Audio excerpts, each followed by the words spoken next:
Markets in free fall on Wall Street today after Federal Reserve Chair Raoul Pal said the central bank won't back off its fight against rapid inflation. Everybody for the last month plus has been saying that, look, we're going to raise above restrictive. Everybody in the Fed governance committee has been saying we're going to raise above restrictive levels and then we're going to stay there. OK, so that should not have been a surprise. I think investors heading into this and traders and economists around the world were looking for direction in terms of where are we and this inflation fighting effort from the Fed. And they got it. Chairman Powell was very aggressive in terms of where we are and where we're heading. In the last few weeks, the U.S. stock and crypto market has been very volatile. And in the middle of all this, aggressive Fed rates are making things even worse. The top cryptocurrency has been in free fall since Federal Reserve Chairman Jerome Powell's remarks about raising interest rates further to control raging inflation. Bitcoin continued its bearish action last week and slipped below the key $20,000 mark. Now, in this video, we're going to cover Raoul Pal's viewpoints as he discusses how the U.S. economy is heading for a recession, and how the Fed rate hikes are to blame. He will also discuss if the market could go even lower, so stay tuned till the end, and if you're new to my channel, don't forget to hit that subscribe button for more videos on economy, market, and crypto. Raoul Pal said that the Fed has hiked rates from nothing to 3% in a very short period of time. And this is the real damage. If they don't pause their hikes soon, they will definitely blow up the economy, and the US could go into a worse recession. Let's get into the clip to hear Raoul Pal discussing this matter. I'm listening to the Fed, and they're saying they're just going to keep going, and they're not concerned about recession. Do you think that we're going to need another sell-off in equities to drive this? Do we need, because right now it's been kind of messing around, not been doing much for a while, and the Fed don't feel hugely under pressure because nothing's really breaking from here. How do we get to the Fed going from, yeah, it's okay, to, okay, it's not okay, and maybe we need to readjust? Because I also think a pivot's coming, whatever that means, whether it's a pause in the QT first, which is probably the likely thing, then it's a pause in the rate hikes, and then it's we'll see, and then eventually it's oh shit, and we have to cut rates. We just got the Powell speech. I mean, sure, it was an unusually short speech. I mean, I had to look at the clock to say, oh, you know, he's already wrapped up, but it was a very clear one. Powell has signaled the Fed intends to maintain a hawkish monetary policy stance until it sees very clear signs that inflation is moderating toward its 2% targeted level. I think it should go up 75 basis points, and then they need to get restricted terrain as soon as they can. I think we could get to 4% by the end of the year. I had my Global Macro Investor Roundtable here in the Cayman Islands. I don't know when it was, May, or I think it was May. And we asked the same question because a whole bunch of people were like, okay, well, something's going to break. And after discussing it for a couple of days, the answer was the US economy. So it doesn't necessarily, I think the markets are priced in quite a lot. And I've got various indicators to say, look, there's possibility there's more downside, another 10%, but maybe not. The bond market feels at the wrong price for me. I think yields need to come a lot lower. But everything suggests to me that we were going to see this precipitous decline in ISM. So I went back and thought, okay, does that really matter? Because, you know, I use ISM a lot. And I went back to 1970. Every single time the ISM hit 50 or went through it, because sometimes it went from 52 straight to 48 or 40. Every time it hit 50, the Fed cut, except one, which was 2016, where they paused. So I'm like, So there's 100% track record of this suggesting that as soon as the economy goes, and a lot of the time, people were then, the obvious question is, yeah, but inflation wasn't high then. Well, it was in 2008, it was in 2001, it was in 1974. Inflation, they were cutting when inflation was at peak. So I'm like, right. People think that inflation needs to come down. Inflation expectations need to come down, not inflation itself. Really what they're doing is inflation expectations.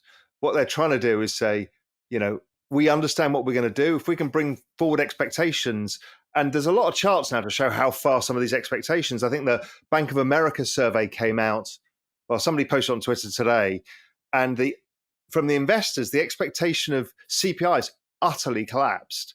So we're getting into that zone where the Fed get comfortable to say, well, if we brought future expectations down, then it will be transitory. Whether it is or not, we will find out.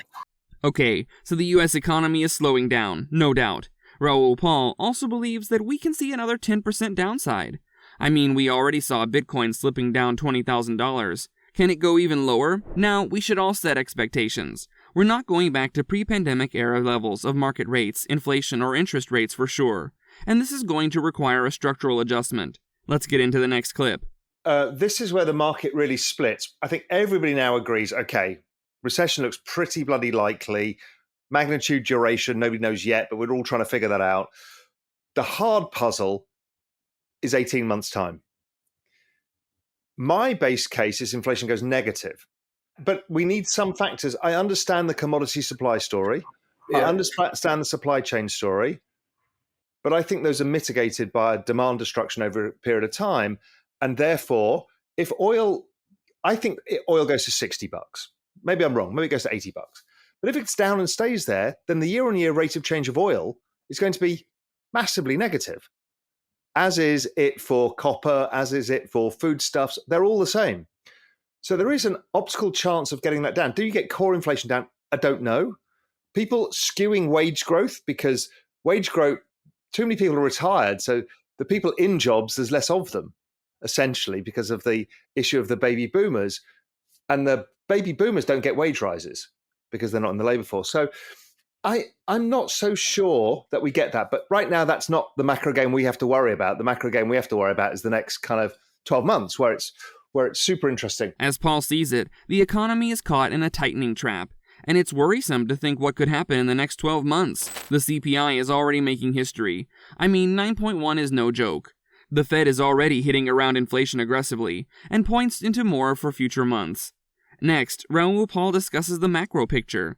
Be sure to like and share before heading on. You know, what's interesting is, I agree, I think there's a lot of outcomes in this situation, which is why it's always fascinating having these conversations, because the answer is I don't know.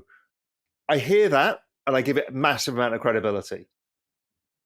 The other side is my forward-looking indicator for ISM suggests it hits 30, which is like full tilt recession, but it does it really fast because of this tightening, right? It's just the tightening put forward by 2 years or whatever it is, and it just shows this, and it's been an amazing indicator. If the ISM, let's say it doesn't go as far as 30, let's say it goes down to 35, 40, I think that's enough to lower prices. So if you say, well, real estate's going to come down, we're already seeing the home builders coming down, we're already seeing copper coming down, we're already seeing Baltic freight, we're seeing, in fact, all commodity complex. Oil's still a bit sticky, but it's come down. So that's the last shoe to drop. Wages are always lagging. Owner's equivalent rents are always lagging. But if property prices are coming down, they're coming down. So I'm like, well, where is this inflation going to get generated from? Raoul Pal talked about several indicators and charts in the macro picture, but he sticks to the ISM indicator. He believes it could hit 30 in no time, especially with all this tightening going around. Do you agree? Let me know in the comments below. Let's see what else Raoul Pal has to say on Fed rate hikes and the market. Luckily, the rate of change is much lower, so it's less damaging, right? It's the rate of change from coming from nothing to 3% in a very short period of time is the real damage. So final thought on this. So we now shrink the time horizon. You've laid out the case for asset prices. You think the miners do well. You think the overall markets, particularly technology, continues to struggle. You think inflation probably remains sticky, but bond yields come off for a bit. And the important message, I think, here is what you're saying is there's a lot more stress in the system than most people understand.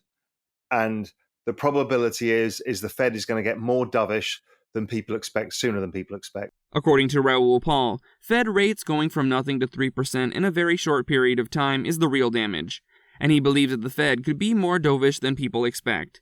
What number do you guys think is on the hawkish meter? Do you think the crypto market will be more affected with these aggressive rate hikes? Can Bitcoin go below 20K and reach as low as 15K? Let me know your thoughts in the comments below. For more videos like this, be sure to subscribe, like, and share, and I'll see you in my next video. Adios, and thanks for watching.